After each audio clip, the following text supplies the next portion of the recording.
할렐루야, 반갑습니다. 오늘도 변함없이 우리에게 귀한 주일 허락해 주신 하나님께 감사와 영광 돌립니다. 호세아서를 함께 읽었습니다.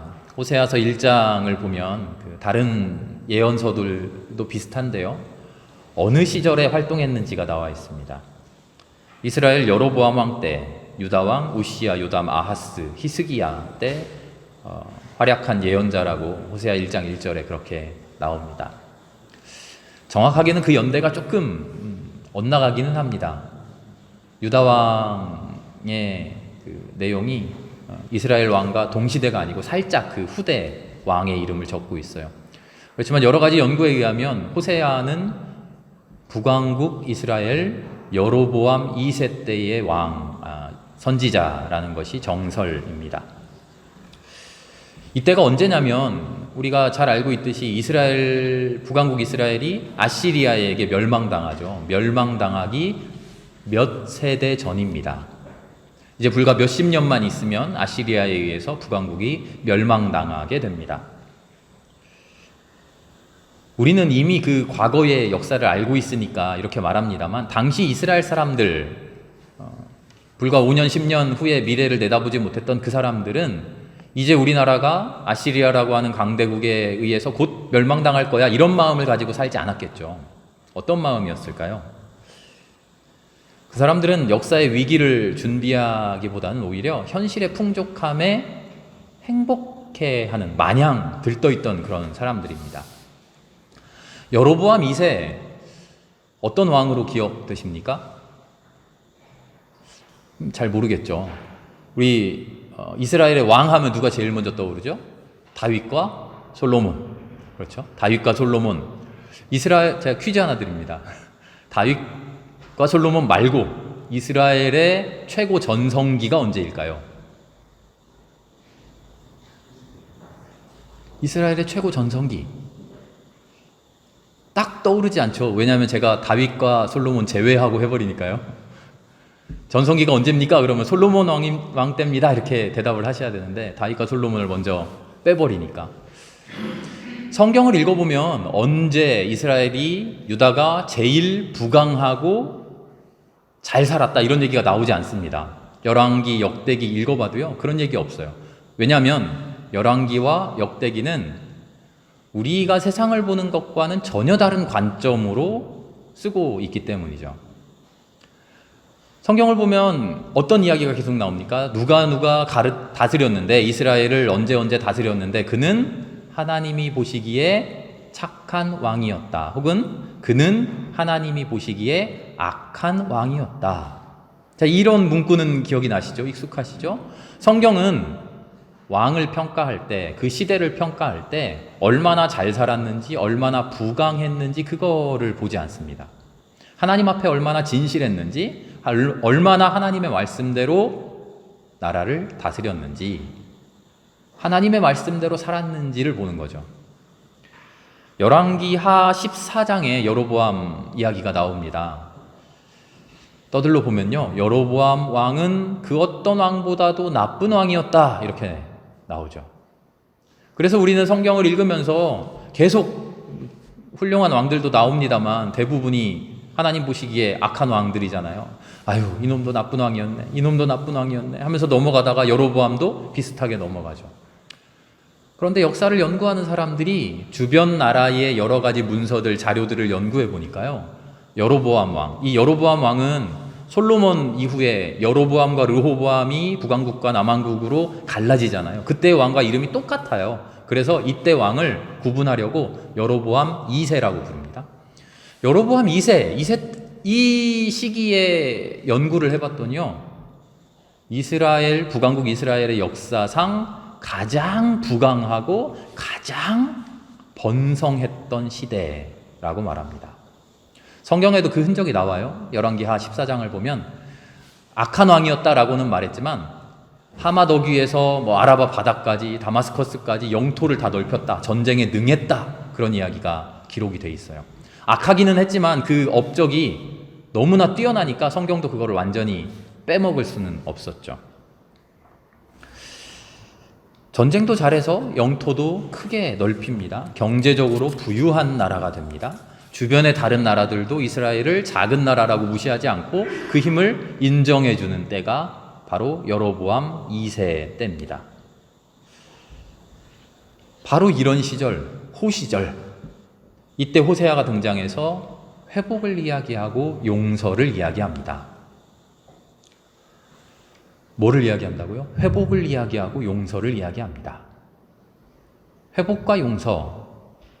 회복과 용서는 어떤 사람에게 필요한 메시지죠? 누구에게 필요합니까? 잘 나가는 사람에게 회복이 필요합니까? 승승장구 만사형통하는 사람에게 가서 당신 내가 회복시켜 줄게요. 하나님이 당신 회복시켜 주십니다. 하면은 눈물을 흘리면서 돌아오겠습니까? 아니, 나 지금 잘 나가는데? 나 지금 잘 되고 있는데? 하나님이 복 주셔서 나 이렇게 잘 사는데? 무슨 회복? 그러지 않겠어요? 용서는 누구에게 하는 메시지입니까? 무언가 잘못하고 용서받을 일이 있는 사람에게 가서 하나님이 용서해 주십니다. 하나님께 고백하십시오. 그랬을 때 하나님께 기도하고 눈물 흘리는 거 아닙니까? 잘못한 거 하나도 없어요. 나 훌륭하게 잘 살고 있어요. 떳떳하게 살고 있어요. 하나님 앞에 너무나 진실하게 잘 살아요. 자부하는 사람에게 가서 당신 하나님이 용서해 주십니다. 하면 뭐야 이 사람? 그러겠죠. 지금 이스라엘 사람들 최고 전성기를 누리고 있습니다. 더 바랄 게 없다 하는 그런 마음, 스스로에 대한 자부심, 앞으로에 대한 희망, 자신감, 그런 마음으로 가득 차 있어요. 종교적인 사람들이었으니까 하나님 나를 사랑해 주셨다라고 하는 하나님에 대한 사랑도 나름 충만해요. 그런 사람들에게 지금 호세아가 가서 회복을 이야기하고 용서를 이야기한다는 겁니다. 어떻게 됐을까요? 이스라엘 백성들이 호세아의 메시지를 듣고 땅에 엎드리고 기도했을까요? 아니죠. 씨알도 안 먹혔을 것 같아요. 무슨 지금이 어느 때라고 뭐 그런 얘기를 해. 자, 오늘 호세아의 말씀을 함께 나누는데요. 호세아의 말씀을 이해하기 위한 단초가 바로 이것입니다. 하나님은 호세아를 보내서 회복과 용서를 이야기하십니다. 그런데 사람들의 상태는 지금 회복과 용서를 간절히 바라는 상태가 아니라 오히려 승승장구하고 떳떳한 그런 사람들이라는 거죠. 하나님의 메시지와 인간의 상태가 지금 대립하고 충돌하고 있는 겁니다. 바로 이런 배경 아래에서 오늘의 말씀을 함께 나눠보겠습니다. 6장의 말씀을 읽었는데요. 6장 1절을 보니까 이상한 구절이 나옵니다. 하나님이 우리를 찢으셨으나 다시 싸매주시고 우리에게 상처를 내셨으나 다시 아물게 하신다. 이상하지 않습니까? 하나님 자비의 하나님이십니다. 사랑의 하나님이셔요. 그런데 왜 우리를 찢으시고 왜 우리에게 상처 내신다는 겁니까? 이상한 가짜 신들 막 인신공양 받고 사람들 억누르고 학대하는 그런 신들이나 하는 일 아닙니까? 하나님이 우리를 찢고 상처 내신다고 하는 이 말의 정체가 뭘까? 하나님이 지금 우리에게 찢어버리고 상처 내버리려고 하는 것은 이겁니다. 스스로에 대한 자부심, 앞으로의 삶에 대한 희망, 더 바랄 것 없다 하는 그런 자신감, 지금 이스라엘 백성들이 가지고 있는 그런 마음이죠. 난 잘하고 있는데 괜찮아요. 바랄 거 없는데요. 나 부족한 거 없는데요. 잘못해야 용서받는 거죠. 나 잘못한 거 없어요. 실패하고 무너져야 회복을 바라죠. 나 실패 안 해요. 지금 얼마나 잘 나가고 있는데요. 하는 그런 마음 말이죠. 바로 그 마음을 하나님이 찢어버리고 그 마음을 바로 무너뜨려 버린다는 이야기입니다. 사실은 용서받아야 됩니다. 사실은 회복되어야 됩니다. 그런데 겉으로 그렇지 않은 것처럼 딱딱한 껍데기를 너무나 잘 뒤집어 쓰고 있어요. 나 용서받을 거 없습니다. 나 회복될 거 없습니다. 겉으로 봐도 다른 사람이 봐도 그래요. 저 사람 야 정말 교회 다니더니 잘 나가네. 승진도 팍팍하고 돈도 잘 벌어. 부러울 게 없네. 아들들도 잘 되고 딸들도 잘 되고 그리고 얼마나 선하게 잘 사는지 몰라. 사람들 베풀고 착한 일하고 좋은 일 하면서 잘 사네. 바로 그런 껍데기, 그 껍데기를 하나님이 오셔서 지금 부숴버린다는 겁니다. 그 껍데기를 부수면 뭐가 나올까요? 그 안에는 연약하고 정말 아무것도 아닌, 부끄러워서 감춰놓았던 내 원래의 존재가 만천하에 드러납니다. 감추고 살았더니, 껍데기를 덮어 씌워놓고 살았더니 나조차도 몰랐던 내 본래의 실상이 드러나는 거죠. 하나님 앞으로 나오지 않으면 안 되는, 하나님 앞으로 나오지 않으면 살 수 없는 연약한 내가 드러나는 겁니다. 그것을 드러내주는 것이 하나님의 찢으심이고 하나님의 상처내심이라는 거죠. 호세아 이야기하면 중요한 등장인물이 하나 있죠. 누구죠? 호세아의 아내. 이름 기억나십니까? 고멜. 그렇죠? 찬양도 있잖아요. 음탕한 저 고멜과 같이. 고멜은 남편 호세아를 버려버리고 떠나서 다른 남자를 따라갑니다. 지금으로 치면 불륜을 일으키는 거죠. 음란한 여인, 물란한 여인의 대명사입니다. 그런데 호세아는 어떻게 하죠? 고멜을 용서하죠. 다시 데려와요. 다시 살아요. 그냥 데려오는 게 아니라 가가지고 막 혼쭐을 내주고, 뭐 옛날에 그런 말, 다리몽댕이를 분질러서 데려오는 게 아니라 성경을 읽어보면요, 오히려 가서 값을 치러주고 큰 돈을 내어주고 모셔옵니다. 누구를요? 나를 떠난, 불륜을 저지른 음란한 여인을 말이죠. 바로 이 모습을 통해서, 이런 호세아의 모습을 통해서 하나님의 사랑 보여주는 것이죠. 우리가 잘 압니다. 그런데 이 이야기에는요, 더 중요한 결정적인 이야기가 있습니다. 우리가 쓱 지나가 버리는 그런 한 구절이죠. 고멜이 어떤 존재냐 하는 겁니다. 고멜이 어떤 존재냐니요. 고멜, 음란한 여인, 음탕한 여인, 남편 버리고 불륜 저지르고 도망간 여인 아닙니까? 맞아요. 그런데 원래 어떤 사람이었냐 하는 겁니다. 원래부터 호세아랑 잘 살다가, 착하게 잘 살다가 뭔가 나쁜 마음이 들어서 호세아를 버리고 도망갔냐? 아니에요. 이 여자가 원래부터 음란한 여인이라는 겁니다. 착했다가 잘못을 저지르고 그랬다가 용서받는 게 아니라는 거예요. 차이점이 비교가 되시죠? 멀쩡하게 살다가, 착하게 살다가 잠깐 잘못을 저질렀는데 그런 고멜을 하나님이 호세아야 용서해라, 데려와라 해서 지금 용서하는 그런 설정이 아니라는 거예요. 호세아서 1장부터 읽어보면요, 하나님이 처음에 저 여인과 결혼해라, 결혼하는데 잘못할 수도 있어, 그럼 잘못하면 용서해줘라, 그렇게 얘기 안 해요. 호세아 1장을 보면요, 너는 가서 누구랑 결혼해라? 음란한 여인과 결혼해라. 애초에 음란한 사람, 애초에 잘못인 사람, 애초에 존재 자체가 잘못되어 있는 그 사람과 결혼하라는 거예요. 우리가 이 말씀을 그냥 쓱 지나쳐버리면 안 됩니다. 존재 자체가 나쁜 사람이라는 설정이에요. 잘못한 사람 용서해 주십니다, 실패한 사람 회복시켜 주십니다 하는 그 메시지를 들으면 사람들은 이렇게 생각합니다. 내가 잘못하면 그때 용서받으면 돼. 내가 실패하면 그때 회복시켜 주실 거야. 이 말을 돌려놓으면요, 그래, 나 잘못한 거 없을 때는 괜찮아. 나 실패한 거 없을 때는 괜찮아. 잘못한 게 없고 실패한 게 없으면 하나님이 필요 없어. 나 지금 잘 살고 있어. 바로 그런 마음을 우리가 기본적으로 가지고 살고 있다는 거죠. 나를 바라보는 시선, 그것을 자기 인식이라고 할까요? 대부분의 자기 인식은 너무나 너그럽고 우호적이고 온화합니다. 웬만한 잘못을 저지르기 전까지는 나는 언제나 좋은 편이죠. 하나님도 믿고 교회까지 다니고 더 말할 게 없죠. 만사 형통에 승승장구하기까지 하면 하나님이 복이라도 주신 것이니까. 뭔가 잘 안 되고 앞길이 막히고 고난을 당해야, 그제서야 자비로우신 하나님 나를 구원해 주십시오 엎드리죠. 자기 자신을 돌아볼 틈이 없습니다. 진짜 내 모습을 몰라요. 어디가 무너졌는지, 어디에서 실패하고 있는지, 무엇이 회복되어야 하는지, 뭐가 용서받아야 되는지 몰라요. 나는 본바탕이 좋아, 선해, 하나님이 나를 아름답게 만들어주셨어. 그런데 잠깐 실수하고 잘못하면 용서받으면 돼. 뭔가 실패하고 좌절하면 하나님 회복시켜 주실 거야. 이게 우리의 신앙의 정체라는 겁니다. 어설프게 알고 다 안다고 오해하는 거죠. 별것 아닌 껍데기만 만질만질 닦으면서 이러쿵저러쿵 하고 있는 거죠. 그래서 하나님마저도 잘못 알고 있고 하나님이 우리에게 원하시는 삶도 잘못 압니다. 나에게 있어서 진짜로 회복되어야 되는 것이 뭔지, 나에게 있어서 진짜로 용서받아야 되는 것이 뭔지, 내 존재 자체가 근본에서부터 문제라는 것, 그것을 지금 모르고 살아가는 거죠. 원래 착한데 잘못하면 고멜처럼 하나님 용서해 주셔. 그래, 맞아. 그런데 나는 어떠지? 나는 지금 원래 착해. 잘못한 일 없어. 잘 살고 있어. 그러고 있다는 겁니다.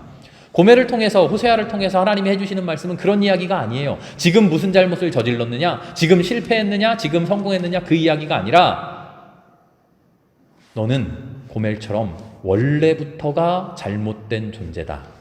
원래부터가 회복되어야 할 존재다. 지금 너희의 눈에 보이는 알량한 그 잘잘못이 아니라, 알량한 성공과 실패, 그런 게 아니라 존재의 근본에서부터 하나님 앞으로 나와 회복되어야 하는 음란한 여인과 같다.